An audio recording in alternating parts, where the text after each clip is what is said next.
ஓம் ஹ்ரீம் பைரவி க்லாம் ஹ்ரீம் ஸ்வாஹா. வணக்கம்.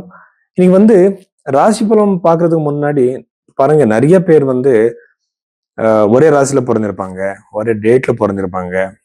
எல்லாருக்குமே ஒரே மாதிரி இருக்காது. எதுக்குன்னா, நீங்க பிறந்திருக்கிற டேட்டு டைம் தப்பா இருக்கலாம். அப்போ நாம கை ரேகையை வச்சு ரெண்டுமே மேட்ச் பண்ணி தான் பார்க்கணும்.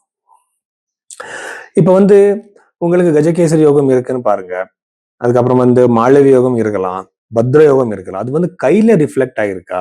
அது ரொம்ப ரொம்ப இம்பார்ட்டன்ட். எதுக்குன்னா, உங்க டேட் ஆஃப் பர்த் சேஞ்ச் ஆயிருக்கலாம், உங்க பர்த் டைம் மிஸ்டேக் ஆயிருக்கலாம்.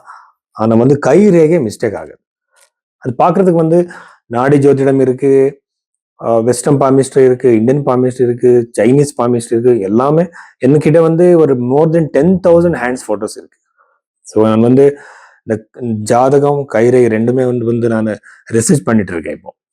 ஸோ அப்போ இப்போ கஜகேசி யோகம் இங்கேயும் ரிஃப்ளெக்ட் ஆனா ரொம்ப நல்ல ரிசல்ட் கொடுக்கும். இப்போ ஃபார் எக்ஸாம்பிள் உங்க ஜாப் எப்ப கிடைக்கும், கல்யாணம் எப்ப நடக்கும்னு ஒரு கேள்வி இருந்தா, அது இங்க சுக்கிர ரேகை அந்த ஏஜ்ல டச் ஆயிருந்தா, அதே டைமுக்கு சரியா அவருக்கு ராசியில கூட சுக்கிரன் குரு கிரகம் கரெக்டா அந்த டிரான்சிட்ல வந்துட்டா கண்டிப்பா அவருக்கு கல்யாணம் நடக்கும். அதனால கை ரேகை ரொம்ப இம்பார்ட்டன்ஸ் கொடுக்கும்.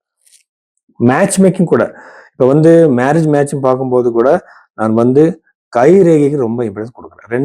ரெண்டு பேரோட கை பார்த்து, இங்க இருக்க லைன்ஸ் பார்த்து அவரோட சைக்காலஜி, அவரோட தாட்ஸ் எப்படி, அவரோட கரியர் பத்தி எல்லாமே நான் சொல்ல முடியும். அதுக்காக இந்த மாதிரி கன்சல்டேஷன் எடுத்துக்கிறதுக்காக நீங்க பைரவி ஆஸ்ட்ரோல நீங்க இந்த கன்சல்டேஷன் எடுத்துக்கலாம். எனக்கு கொஞ்சம் டைம் கொடுத்தா கண்டிப்பா நான் எல்லாமே பார்த்து டீட்டெயில சொல்றேன். ரிச்சிக ராசி 2026 மே 18ஆம் தேதிக்கு அப்புறம் இந்த ருச்சிக ராசியில பிறந்தவருக்கு என்னென்ன பாசிட்டிவ் நெகட்டிவ் இருக்கு நாம பார்க்கலாம். ஃபர்ஸ்ட் ராசியாதிபதியான செவ்வாய் 6வது வீட்டுல இருக்கிறது உங்களுக்கு ஹெல்த் இஷ்யூஸ் கொடுக்கும். எப்படிப்பட்ட ஹெல்த் இஷ்யூஸ்? இந்த வெஹிக்கிள்ல போகும்போது ரொம்ப ஜாகிரதையா இருங்க. ஃபர்ஸ்ட் விஷயம். ரெண்டாவது பிளட் ப்ரெஷர் அதிகமாகிற சான்சஸ், பிபின்னு சொல்லுவாங்க இல்லையா, போன்ஸ் மசில்ஸ் ரிலேட்டடான விஷயங்கள், இப்படின்னா இந்த பேக் போனு பெயின் வர்றதுக்கு இது எல்லாமே அதுல லாங் டர்மான பிரச்சனை ஒன்றும் இல்லை. ஓகேங்களா? இப்போ லைஃப் லாங் இந்த கொடுக்குற பிரச்சனை கொடுக்குற ஹெல்த் இஷ்யூஸ்ல கண்டிப்பா இஷ்யூஸ் வரும். ஜாகிரதை இருங்க. 7வது வீட்டுல இருக்கிற சூரியன் நாம பார்த்தா கண்டிப்பா திருமணம் டிலே ஆகும். திருமணம் நீங்க நினைக்கிற அளவுக்கு ஈஸியா நடக்காது, டிலே ஆயிடும். பார்ப்பாங்க, ஆனா ஒண்ணும் சொல்ல மாட்டாங்க, ரெஸ்பான்ஸ் கொடுக்க மாட்டாங்க. இந்த மாதிரி டிலே ஆகிற சான்சஸ் அதிகமாயிடும். 7வது அதிபதி அஷ்டமஸ்தானத்துல இருக்கிறது பஞ்சமாதிபதி அஷ்டமஸ்தானம் இருக்கிறது யார் இந்த லவ் விஷயத்துல இருக்கிறது பிரேக்கப் சான்சஸ் அதிகமாக இருக்கும். அதிகமான chances without any reason breakup ஆயிடும். இங்க கம்பேட்டிபிலிட்டி நாம வெறும் திருமணத்துக்கு மட்டும் இல்லை, அந்த காதலுக்கும் பார்க்கணும். இந்த கை ரேகையை வச்சு இவர் சூட்டபிளான பார்ட்னரா இல்லை. இப்ப பாருங்க, எத்தனை பேரு மாட்டிக்கிறாங்க இந்த லவ் விஷயத்துல. அவர் சரியான பார்ட்னரை தேடுறது இல்லை. அவர் பாக்குறதுக்கு அழகா இருப்பாங்க, போயிடுவாங்க. அப்படி இல்லை. ஒரு பார்ட்னர் நம்ம தேடும்போது இப்ப லவ் பண்றது திருமணம் பண்றதுக்காக இல்லையா, அப்படின்னா அது லாங் டேர்ம் ரிலேஷன்ஷிப்பா தான் இருக்கணும். ஒரு பர்சன் கூட நம்ம லாங் டேர்ம் லைஃப் லீட் பண்ணும்போது அவர் இருக்கிற குவாலிட்டிஸ் எப்படின்றது நம்ம பிகினிங்ல தெரிஞ்சுக்கிறது எவ்வளவு இம்பார்ட்டன்ட் இல்லையா. இது கைரேகை வச்சு அது எந்த மாதிரி பர்சன் அவர்கிட்ட நாம ஈஸியா தெரிஞ்சுக்க முடியும்.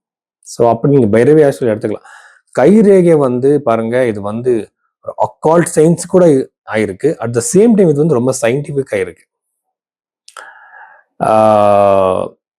நீங்க கைரேகை வச்சு அவரோட பர்சனாலிட்டி சைக்காலஜி ஈஸியா சொல்லுவாங்க. இப்போ ரீசெண்டா ஒருத்தர் வந்திருந்தாங்க. நான் சொன்னேன் அவருக்கு, சார் எந்த மாதிரி எஜுகேஷன் கொடுக்கறது சார் என்னோட பையனுக்குன்னு கேட்டாங்க. நான் டிஎம்ஐடி ரிப்போர்ட் பத்தி அவருக்கு சொன்னேன். டிஎம்ஐடி ரிப்போர்ட் அதுல அவர் பிரெயின் எப்படி வேலை செய்யும், அவர் எந்த கரியர் ஃபீல்டு அவருக்கு சூட்டபிளா இருக்கு, எல்லாமே வரும். அப்படி எந்த மாதிரி சயின்டிபிக்கா கைடன்ஸ் இருக்குதுல்ல, அதே மாதிரி சைக்காலஜி பத்தி ஈஸியா சொல்ல முடியும் நாம. ஸோ அப்படி தெரிஞ்சுக்கோங்க. அப்போ இந்த பிரச்சனைகள் இருக்காது. ருச்சிகராசியில பிறந்தவருக்கு ப்ராப்பர்ட்டி வாங்குற யோகம். இப்போ ஒரு ப்ராப்பர்ட்டி நீங்க இருக்கிற இடத்தை விட்டு வேறு தூரத்துல பார்த்துட்டு இருக்கீங்க, அங்க கண்டிப்பா கிடைக்கலாம். சில பேர் ஜாயிண்ட் ஃபேமிலியில இருப்பாங்க. அப்போ ஜாயிண்ட் ஃபேமிலி இருக்கும்போது அவர் அந்த ஜாயிண்ட் ஃபேமிலி விட்டுட்டு செப்பரேட் ஆகிற சான்ஸ் அதிகமா இருக்கும் இந்த ருச்சிகராசியில பிறந்தவருக்கு இந்த டைம் பீரியட்ல. ப்ராப்பர்ட்டி வாங்குற யோகம் கண்டிப்பா இருக்கு. தசம பாவத்துல இருக்கிற கேத்துனால கரியர்ல நிறைய நெகட்டிவ் சேஞ்சஸ் இருக்கும்.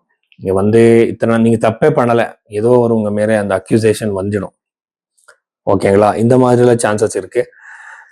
கரியர்ல எந்த விதமான ப்ரோக்ரஸ் இருக்காது, அப்படியே இருக்கும். ஆனா அது கண்ட்ரோல்ல வச்சுக்கோங்க.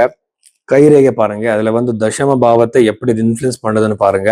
ஒரு வேளை வந்து உங்க தசம பாவம் ஜாதகத்திலையும் லக்னத்திலையும் கைரேகைகளும் நல்லா இருந்தா மட்டும் உங்களுக்கு கரியர்ல ப்ரோக்ரஸ் இருக்கும்.